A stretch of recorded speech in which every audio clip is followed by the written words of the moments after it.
안녕하세요, 파란나비입니다. 후쿠시마 수산물 수입 금지에 대한 최종 판결에서 한국이 승리하자 일본은 말 그대로 발칵 뒤집힌 모습입니다.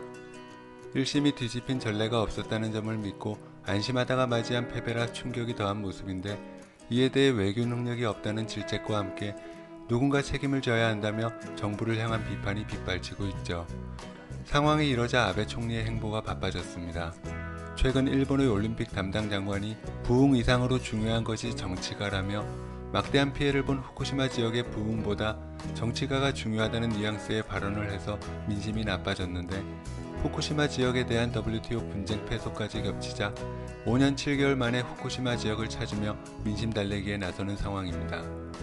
그리고 이러한 민심 달래기 행보는 늘 그래왔듯 한국 때리기로 이어질 것이라는 우려가 높아지는 가운데, 일본의 화살이 한국뿐만 아니라 WTO를 향해서도 조준되고 있는 모습입니다.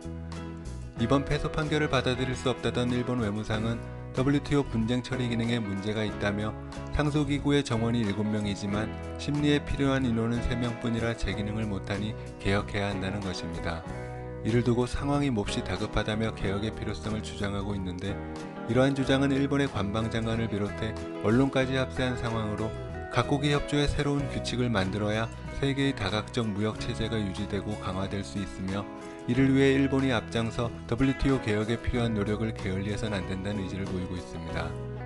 일본의 주장대로 7명의 정원 중 3명만 있는 것은 사실이지만 규정상 3명의 위원만으로도 심리와 판정을 내리는데 아무런 문제가 없다는 의견입니다. 그리고 무엇보다 1심에서 일본의 승리라는 심리와 판정을 내린 위원 수도 3명으로 확인되는데, 식품의약품안전처에서 확인할 수 있는 WTO 분쟁 진행 경과를 살펴보면 2015년 5월 21일 일본의 제소 이후 양자 협의가 실패하자 일본은 분쟁을 심리할 패널 설치를 요청했습니다. 이에 따라 WTO는 패널 설치를 결정하고 2016년 2월 8일 우루과이의 윌리엄 앨러스 의장을 비롯해 튀니지의 에제딘 뷰트리프 위원, 싱가포르의 네잉오밍 위원으로 패널 위원을 구성했으며, 이들 위원 3명이 전문가의 자문 등을 토대로 일본의 손을 들어준 것을 확인할 수 있습니다. 이처럼 같은 상황에 내려진 판결에서 당시 일본은 한국을 향해 WTO의 판결을 무겁게 받아들이고 국제 룰을 따르라고 했지만, 상황이 바뀌자 해당 기관에 문제가 많으므로 세계를 위해 일본이 나서서 노력해야 한다고 주장하는 모습인데, 이러한 일본의 주장은 한국뿐만 아니라 세계를 대상으로도 설득력을 갖기 어려워 보입니다. 오늘 파란나비가 준비한 소식은 여기까지입니다. 시청해주셔서 감사합니다.